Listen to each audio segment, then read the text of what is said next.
নমস্কার বন্ধুরা, কত গল্প পডকাস্টে আজ আমরা গল্প শুনব লোভী দুই মাছ আর গানি কচ্ছপের কথা। প্রিয় বন্ধুরা, আপনারা আমাদের চ্যানেলটি লাইক, শেয়ার ও সাবস্ক্রাইব করবেন। আপনাদের প্রতি বিশেষ অনুরোধ রইল। সবাইকে প্রণাম জানিয়ে আমি আমার গল্প শুরু করছি। লোভী দুই মাছ আর গানি কচ্ছপ। এক সময়ের কথা, শান্ত এক বড় পুকুরে বাস করত তিন বন্ধু, কচ্ছপ আর দুইটি মাছ। মাছ দুইটি ছিল খুব চঞ্চল আর দুষ্ট। সারাদিন তারা জলের ভিতর খেলাধুলা করত, কখনো শিকার ধরত, কখনো একে অপরের সাথে দুষ্টুমি করত। আর কচ্ছপ ছিল শান্ত স্বভাবে, ধীর স্থির আর অনেক বেশি চিন্তাশীল। কচ্ছপ মাঝে মাঝে মাছ দুটিকে উপদেশ দিত, দেখো ভাই, দেখো ভাই, সবকিছুর মধ্যে সীমা থাকা দরকার। লোভ করলে বিপদ আসতে পারে, আর মানুষ হোক বা প্রাণী, অহংকার করলে একদিন নিজের সে ক্ষতি হবে বা হতেও পারে।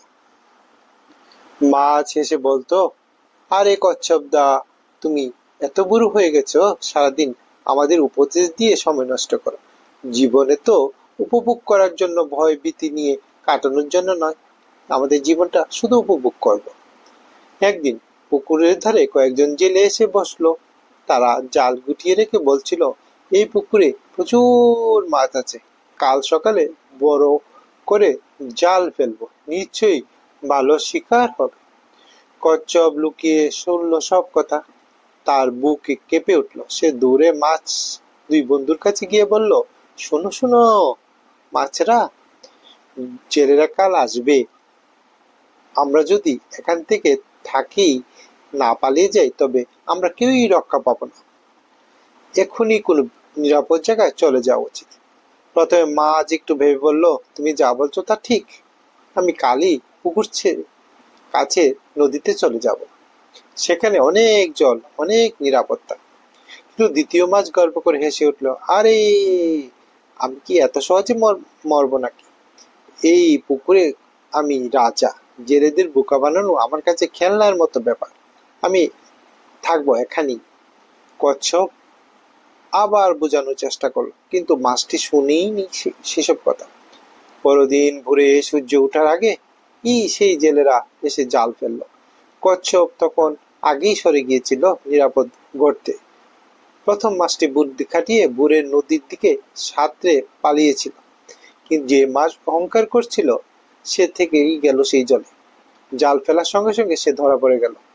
যতই লাফালাফি করলো, কোনো লাভ হলো না। শেষমেশ তাকে বাজারে নিয়ে বিক্রি করে দেওয়া হলো।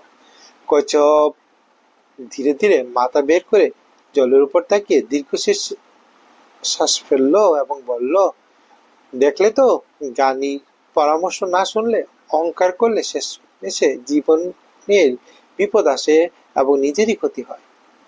এই গল্পের উপদেশ হলো, অহংকার সর্বনাশের মূল। বুদ্ধিমানদের উপদেশ শুনলে জীবন বাঁচে। সময় মতো সিদ্ধান্ত নিতে পারলে জ্ঞানের পরিচয়। লোভ এবং অবহেলা বড় ক্ষতির কারণ।